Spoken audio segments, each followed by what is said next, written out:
Guys, this weekend at UFC 291, a new BMF will be crowned, and my partners at DraftKings are offering an incredible deal for all new customers who sign up using the promo code SONNEN. New customers, bet just $5 on any of this weekend's fights and receive $150 in bonus bets instantly. You can even use your bonus bets on DraftKings same fight parlays for a shot at an even bigger payout. Combine multiple bets together from the same fight, including number of rounds and method of victory. Remember, DraftKings is the only place where you can bet same fight parlays. If sports betting is not yet available in your state, don't worry. You can still join in on all the fun with DraftKings Daily Fantasy. So click on the link below and download the DraftKings Sportsbook app right now. Remember, new customers, use the code SONNEN and bet just $5 on any wager to get $150 in bonus bets instantly. That's promo code SONNEN only at DraftKings. Dustin and Justin, what's at stake, guys? Everything. Truly, everything. One of them will be a champion. One of them will have one of the most coveted titles. And that started becoming more and more clear. We're now having guys calling for title shots, and they're not calling for undisputed or interim. They're calling for BMF. Max Holloway did it 2 days ago, just for example.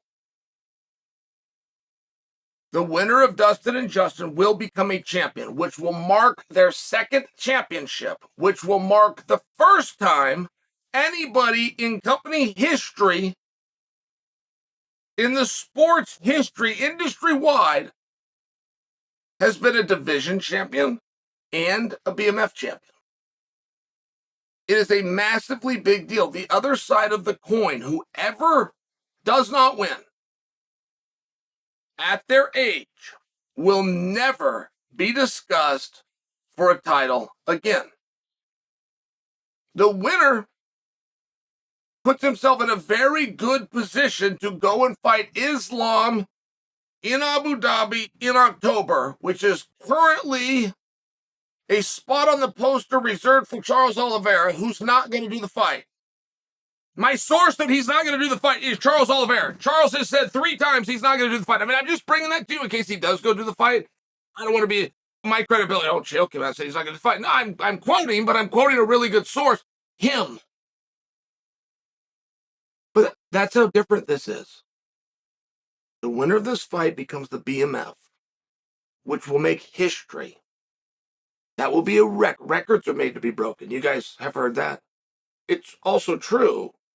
They're great motivators. You can use that with kids. You can use that with the pros. You can use that with the men, with the women, in Little League, and the majors. It just works. Records are made to be broken, but there are some records that can never be broken. Very few, but there are some. By example, first, that can never be replaced. Whoever wins between Gaethje and Poirier will be the first ever BMF that was also a divisional champion. One undisputed and one interim. Please don't think you need to correct me. It's an incredible thing. At their age, however, one of them won't come back. And at the risk of sounding redundant, who do you think that's going to be? And when I sat down right now to make you this piece, I sat down to bring you my official prediction, of which is Poirier. And there's no favoritism, and there's not a great analysis there. I've seen these two fight. I don't feel that either one of them is meaningfully better. I don't believe either one of them has a new technique, nor should they. They're with the same coaches at the same gyms and the same sparring partners. But I also don't feel that either one is reduced. And I thought when Gaethje went into Fitzaev, that was probably going to be the beginning of the end. What goes up must come down, and we all know that. And I would not expect Gaethje to go out against Fitzaev and be as up as he was the night he fought Charles. I would expect a little bit of a down. If he comes down, is he still good enough to win? That was the question. But that's not the question that got answered because he didn't come down. He was just as good as he has ever been, and it was his idea. You would be stunned in this sport how much the athletes call their own match. I come from the sport of wrestling. Let me give you an example on this. I was at wrestling practice last night. Let me give you an example, and you wrestlers will understand this. You would be stunned at how much a wrestler decides if he's taken down. A takedown's worth 2 points. They're big points. You would be stunned. If a wrestler looks like he's not down, he looks like he's still alive, he looks like he's still scrambling, the referee will let that go. There's a sigh. No matter how quick and no matter how short, there's a body language release when the wrestler starts going down to a referee's position and thinking about a stand-up as opposed to defending the takedown. He will concede. When he concedes, the referee will call it 2 points. You will see athletes at the end of rounds. Some of them look like they won the round and the other one doesn't. You will be stunned how much that body language will influence the judge. He'll trust you. He will look at you to see if you won the round. If your opponent's not disagreeing with that, then you won the round.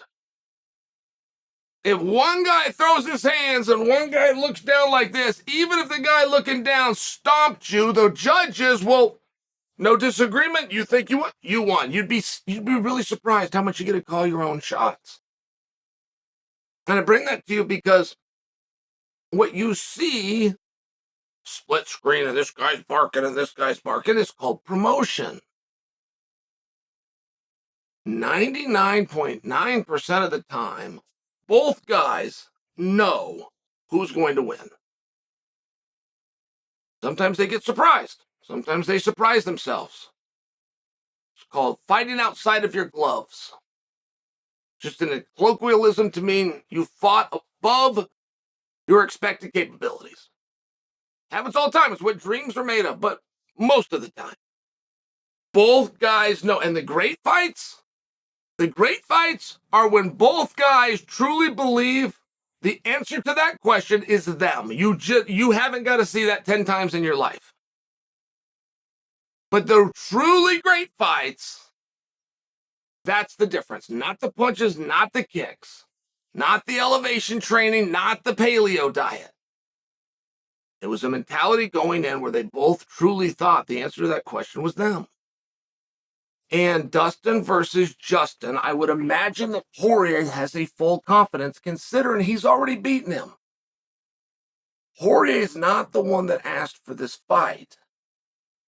Gaethje did. I don't know of a fight that Gaethje has ever asked for. I remember the night he was getting ready to fight Michael Chandler. I remember the back and forth between Gaethje and Daniel Cormier as Cormier was giving Islam the rub. But to remind you, Gaethje wasn't calling for a fight. He was calling that you acknowledge that he get the opportunity to the biggest fight prior to Islam based on current accomplishments. He did not actually challenge the champion at that time, who was Charles Oliveira. He did not actually challenge Islam, who Daniel was discussing was number one contender. He didn't actually ask for a fight. So I stay by this. When I tell you I don't remember a time that Gaethje asked for a fight, he asked for this one. He's not asking for fights that he's going to lose. At least he's not asking for fights that he believes he's going to lose. And he hasn't elaborated on that. No media member has asked him the question, Justin, you are the one that suggested this fight. Dana agreed. Dustin agreed. All came the BMF and the crowd and all of this came after. The main event, all these things came after you asked for it. So how long have you wanted this? I didn't know that first fight haunted him. I didn't know it stayed with him and bothered him and was something he thought about. I realize he hasn't said all of those things, but he asked for the fight. Who asks to fight a guy that can beat him? Who has to fight a guy that's already beaten him? Who has to fight a guy for 5 rounds that already beat you, and he beat you because you got exhausted when that fight was only scheduled for 3? I mean, right? Dustin knows something He feels something, and it's compelling. When's the last time Gaethje's been wrong? And Poirier accepted. He was willing to put it all on the line. He was willing to go and deal with all that violence again. And this time for 70% longer because they've added 2 rounds. It's a very interesting match. And the great matches, the truly greats, and you haven't seen 10 of them in your whole life. You might have seen fights that you liked. You might have seen ones that you enjoyed. You might have seen ones that were full of action. Truly great fights are when both guys know who's going to win, but disagree. Because they both think it's them. They truly think it's them. That was why it was a great fight the first time. That's why it's going to be a great fight this weekend. You asked me for a prediction, I predict Poirier. You asking me for an acknowledgement to the greatness of Gaethje? You got it.